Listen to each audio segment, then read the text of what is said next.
Hi hello ಎಲ್ಲರಿಗೂ ನಮಸ್ಕಾರ. ಕನ್ನಡ ಕಿರುತೆರೆ ಧಾರಾವಾಹಿಗಳ ನಡುವೆ ತೀವ್ರ ಪೈಪೋಟಿನೇ ಏರ್ಪಟ್ಟಿದೆ ಅಂತಲೇ ಹೇಳ್ಬೋದು. ಹೌದು, ಟಿ ಆರ್ ಪಿಯಲ್ಲಿ ಕೂಡ ಸಾಕಷ್ಟು ಬದಲಾವಣೆಗಳಾಗ್ತಾ ಇದೆ, ಏರಿಳಿತಗಳು ಕೂಡ ಕಂಡುಬರ್ತಾ ಇದ್ದಾವೆ.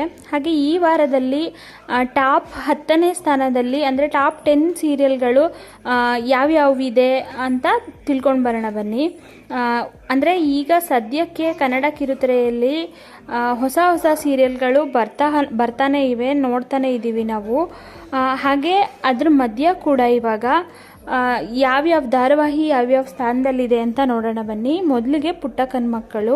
ಹೌದು, ಜಿ ಕನ್ನಡದಲ್ಲಿ ಪ್ರಸಾರ ಆಗ್ತಿರುವಂತಹ ಪುಟ್ಟಕ್ಕನ ಮಕ್ಕಳು ಧಾರಾವಾಹಿ ಯಾರೇ ಬರಲಿ ಯಾರೇ ಬಿಡಲಿ ನಾನೇ ಮೊದಲು ಅನ್ನೋ ಲೆಕ್ಕಾಚಾರದಲ್ಲಿ ಇದು ಮುಂದೆ ಸಾಗ್ತಿದೆ. ಅದರಂತೆ ಈ ವಾರವೂ ಕೂಡ ಸೀರಿಯಲ್ ನಂಬರ್ 1 ಸ್ಥಾನದಲ್ಲೇ ಇದೆ. ಟಿ ಆರ್ ಪಿ ರೇಟಿಂಗ್ ನೋಡೋದಾದರೆ 8.1 ರೇಟಿಂಗನ್ನು ಪಡೆದುಕೊಂಡಿದೆ. ನಂಬರ್ 1 ಸ್ಥಾನದಲ್ಲಿದ್ದರೂ ಜಿ ಕನ್ನಡದವರು ಯಾಕೆ ಇದನ್ನು 7:30ಗೆ ಇದ್ದಂತಹ ಧಾರಾವಾಹಿನ 6:30ಗೆ ಶಿಫ್ಟ್ ಮಾಡಿದ್ರು ಅಂತ ಗೊತ್ತಿಲ್ಲ. ಏನಾದರೂ ಟಿ ಆರ್ ಪಿಯಲ್ಲಿ ಕಡಿಮೆ ಇದ್ದರೆ, ಏನಾದರೂ ಓಡ್ತಾ ಇಲ್ಲ ಸರಿಯಾಗಿ, ಟಿ ಆರ್ ಪಿ ಕಡಿಮೆ ಇದೆ ಅಂದರೆ ಮಾತ್ರ ಚಾನಲ್ಗಳು ಸಮಯನ ಬದಲಾವಣೆ ಮಾಡ್ತವೆ. ಆದರೆ ಪುಟ್ಟಕ್ಕನ ಮಕ್ಕಳು ಧಾರಾವಾಹಿನ ಚೇಂಜ್ ಮಾಡಿರೋದು 7:30ಯಿಂದ 6:30ಗೆ ಯಾರಿಗೂ ಕೂಡ ಇಷ್ಟನೇ ಆಗ್ತಿಲ್ಲ.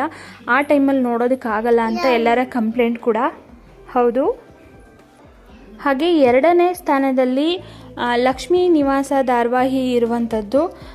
ಈ ವಾರ ಪುಟ್ಟಕ್ಕನಿಗಿಂತ ತುಂಬ ಅಂದರೆ ಇಳಿಕೆ ಕಂಡಿದೆ ಅಂತಲೇ ಹೇಳ್ಬೋದು. 7.4 ಟಿ ಆರ್ ಪಿಯನ್ನು ಈ ಧಾರಾವಾಹಿ ಪಡ್ಕೊಂಡಿದೆ. ಹಾಗೆ ಶ್ರಾವಣಿ ಸುಬ್ರಹ್ಮಣ್ಯ ಇತ್ತೀಚೆಗಷ್ಟೇ ಧಾರಾವಾಹಿ ಶುರುವಾದ್ರೂ ಕೂಡ ನೋಡುಗರಿಗೆ ತುಂಬಾ ಇಷ್ಟ ಆಗಿರುವಂತಹ ಸೀರಿಯಲ್ ಇದು ಕೂಡ ಅಷ್ಟೇ ಈ ವಾರ 7.1 ರೇಟಿಂಗನ್ನು ಪಡೆದುಕೊಂಡಿದೆ. ಆಮೇಲೆ ಸೀತಾರಾಮ ಧಾರಾವಾಹಿ ಕೂಡ ಅಷ್ಟೇ 6.5 ರೇಟಿಂಗನ್ನು ಪಡೆದುಕೊಂಡಿದೆ. ಇದು ನೆಕ್ಸ್ಟು ರಾಮಚಾರಿ, ಇದು ಕಲರ್ಸ್ ಕನ್ನಡ ಇದರಲ್ಲಿ ಸೀರಿಯಲ್ ಬರ್ತಾ ಇರುವಂಥದ್ದು. ಈಗ ಮುಂಚೆ ಹೇಳಿದೆಲ್ಲ ನಾನು ಜಿ ಕನ್ನಡ, ಇದು ರಾಮಚಾರಿ ಕಲರ್ಸ್ ಕನ್ನಡದಲ್ಲಿ ಪ್ರಸಾರ ಆಗ್ತಿರುವಂಥ ಧಾರಾವಾಹಿ. ಇದಕ್ಕಂತೂ ತುಂಬಾ ಫ್ಯಾನ್ ಬೇಸ್ ಇದೆ ಅಂತಲೇ ಹೇಳ್ಬೋದು. ಇದು ಕೂಡ ಅಷ್ಟೇ 6.1 ಟಿ ಆರ್ ಪಿಯನ್ನು ಪಡೆದುಕೊಂಡು 5ನೇ ಪ್ಲೇಸಲ್ಲಿ ಇದೆ ಅಂತಲೇ ಹೇಳ್ಬೋದು ರಾಮಚಾರಿ. ಹಾಗೆ ಲಕ್ಷ್ಮೀ ಬಾರಮ್ಮ, ಇದು ಕೂಡ ಅಷ್ಟೇ 5.8 ರೇಟಿಂಗನ್ನು ಪಡೆದುಕೊಂಡಿದೆ. ಅದರ ನೆಕ್ಸ್ಟ್ ಬಂದರೆ ಜಿ ಕನ್ನಡ ವಾಹಿನಿಯಲ್ಲಿ ಪ್ರಸಾರ ಆಗ್ತಿರುವಂತಹ ಅಮೃತಧಾರೆ ಆಗಿದೆ. ನೆಕ್ಸ್ಟು ಭಾಗ್ಯಲಕ್ಷ್ಮಿ, ಹಾಗೆ ಅದರ ನೆಕ್ಸ್ಟು ನಿನಗಾಗಿ, ಮತ್ತು ಲಾಸ್ಟಲ್ಲಿ ಕರಿಮಣಿ. 10ನೇ ಸ್ಥಾನದಲ್ಲಿ ಕರಿಮಣಿ ಇರುವಂಥದ್ದು. ಕರಿಮಣಿ ರೇಟಿಂಗ್ಸ್ ನೋಡೋದಾದರೆ 5.0 ಅಂದರೆ 5 ಪಾಯಿಂಟ್ಸ್ ಟಿ ಆರ್ ಪಿಯನ್ನು ಇದು ಪಡೆದುಕೊಂಡಿದೆ. ಸೊ ಇದಿಷ್ಟು ಧಾರಾವಾಹಿಗಳು ಕನ್ನಡ ಕಿರುತೆರೆಯಲ್ಲಿ ಪ್ರಸಾರವಾಗ್ತಿರುವಂತಹ ಪ್ರಮುಖ 10 ಧಾರಾವಾಹಿಗಳಾಗಿದೆ.